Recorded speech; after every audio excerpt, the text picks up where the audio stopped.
And welcome back to Who Would Win. Today's Who Would Win comes to us from JRC, who also gave me, I think, the Zompacto request this week. Who asked the question, who will win a fight, Batman Beyond or Spider-Man Unlimited? Now, this is different for those of us who don't remember the 90s and everything it brought up. One second here. Spider-Man Unlimited, Peter Parker. I just want to get this info up here. This is not the same character as the Spider-Man 2099 one. Spider-Man Unlimited was a series that came out, I want to say it was early 2000s. Let's see, Peter Benjamin Parker. October. Yep, it was just on the cusp of 2000, October 1999. And basically, this Peter Parker is from Earth 751263 or 751263. And in this world, it's basically a continuation of the animated series where he's actually married to Mary Jane. Basically, his Earth 92131 counterpart. It's very similar to that, which is the animated series Peter Parker. It's like mirrored, except he continued to find Mary Jane, or continued to be married to Mary Jane. But he ultimately lost a fight badly to Carnage and Venom at one point while trying to save J. Jonah Jameson's son from going to Counter Earth, and it's believed that he caused the death of him. So he had to, kind of go on the run, ultimately go to Counter Earth, get a new suit, all that. And Counter Earth is basically the whole high evolutionary thing, which we're probably going to see in Guardians of the Galaxy Volume 3, where it's full of mutated humanoid animals and stuff like that. But yeah, so this is basically Spider-Man, but he's got a couple extra tricks under his belt, which includes things like spider darts, impact webbing, and sonic weapons, which are basically most effective against symbiotes. This, in essence, is Peter Parker Spider-Man versus Terry McGinnis' Batman. This isn't the same type of fight you'd get with Spider-Man 2099, Miguel O'Hara versus Terry McGinnis. That one is actually pretty different than the normal Spider-Man. He's got this base physical abilities, but he does not have the same type of abilities otherwise. So the issue I think that just comes from this fight right now is that, physically speaking, Spider-Man is still more or less superior to Terry. The suit can amplify Terry to a great deal, and it can definitely, his suit can take a lot more hits than Bruce's used to. But against Spider-Man, I think he's up against his physically superior foe. Terry is pretty smart, and he has Bruce Wayne to aid him, but Peter's pretty smart too. Like, he is a genius. Maybe not a tactical genius per se, though he's certainly not dumb in that area. But I'd call it a wash because he's got Bruce on his side there. Weaponry. This is where Batman definitely holds the edge. Terry has the edge because he's got way more in terms of gadgetry than Peter has at all. Peter has his webbing. He's got some sonic weapons, and he's got something called spider darts now, which are little darts. But I think the suit can take that. And Terry can actually fly. Terry can also turn invisible, although Peter can do that too to some degree. His is not as good as Terry's, though, but his spider sense can make up for that, and he'd probably be able to find Terry without too much difficulty. It would really come down to arsenal, durability, and who can exploit the other's weaknesses. Peter still has the ethiclornal weakness. I can't remember what it was. That pesticide weakness, and can still just be overpowered and all that. His spider sense can be overwhelmed, and he is still human. He can still bleed and be injured. Terry's got a lot more, I think, durability, because his suit gives him more durability to a degree, but he's still going up against a supremely powerful individual comparatively.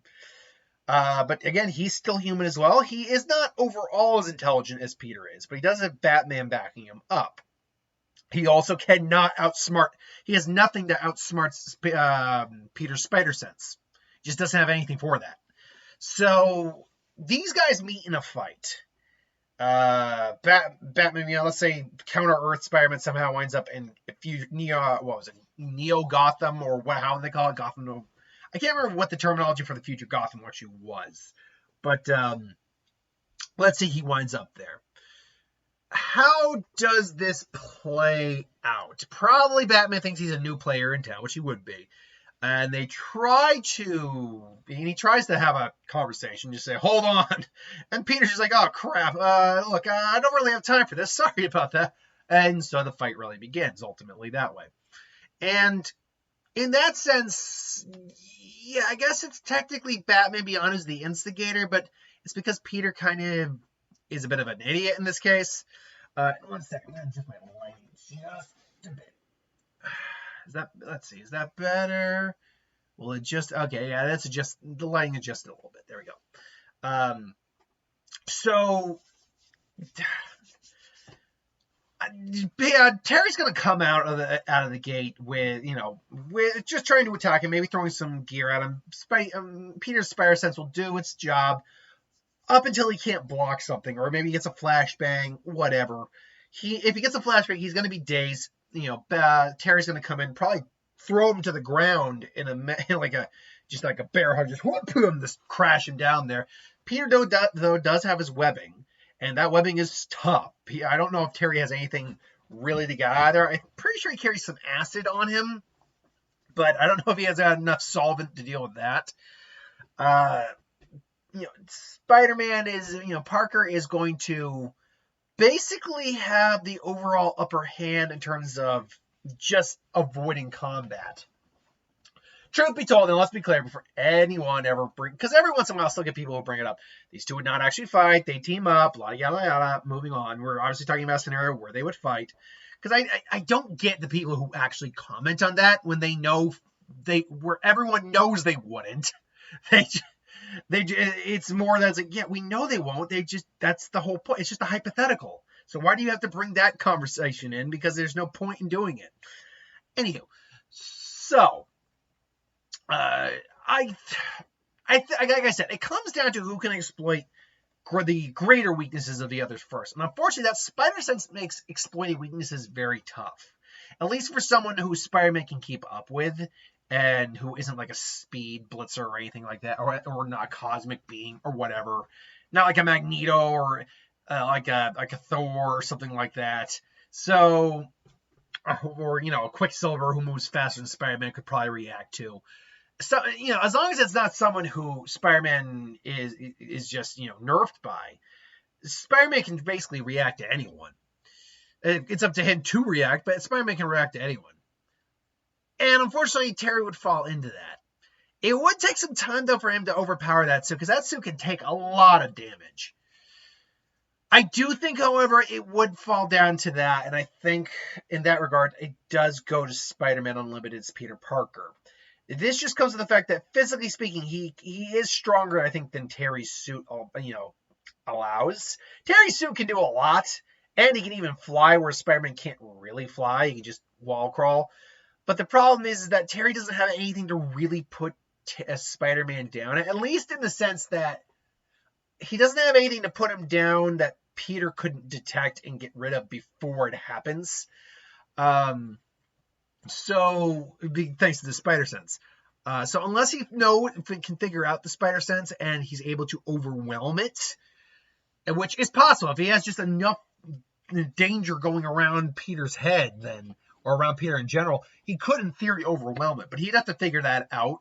And that's one of those things that even with Bruce on his side, I don't know how you figure out, hey, he's got an omnidirectional awareness system that allows him to detect anything coming his way and react to it accordingly. I don't know how you figure that out. So, yeah, I would say that Peter's probably just going to outlast Terry in this fight. That is another thing here, is that suit can augment Terry's strength and, durability, kind of. Or gives him durability and augments his strength, but it doesn't change his stamina. Peter can just outlast him in a long, drawn-out fight if it really needs to come to that. So, it would get drawn out. Peter would eventually probably knock his ass out. It wouldn't result in the death, though. Peter probably wouldn't try to kill him. And he'd probably go his own way. So, I mean, if I were to be just the betting man I am, and I am, it's a serious problem. If I were a gambling man, and I am, it's a serious problem. I believe the Spider-Man Unlimited Sorry, my Hercule Satan the Bridge voice got in there. I think I would go unlimited Peter Parker in this. I think that his natural physicality gives him an edge just for long, drawn-out fights. He's smart enough to be able to avoid a lot of the stuff Batman's going to be able to throw at him. And Terry doesn't have anything in his arsenal that could overcome the spider sense, sadly. So that, and among other more minor reasons, I would say Spider-Man Unlimited as Peter Parker would win the fight. This is just my opinion, though. Let me know in the comments below if you feel different. And if you do, that's cool. We're all friends here. Until then, though, thanks for watching. Hope you enjoyed. Like, comment, share, subscribe. I'll see you folks for the next one.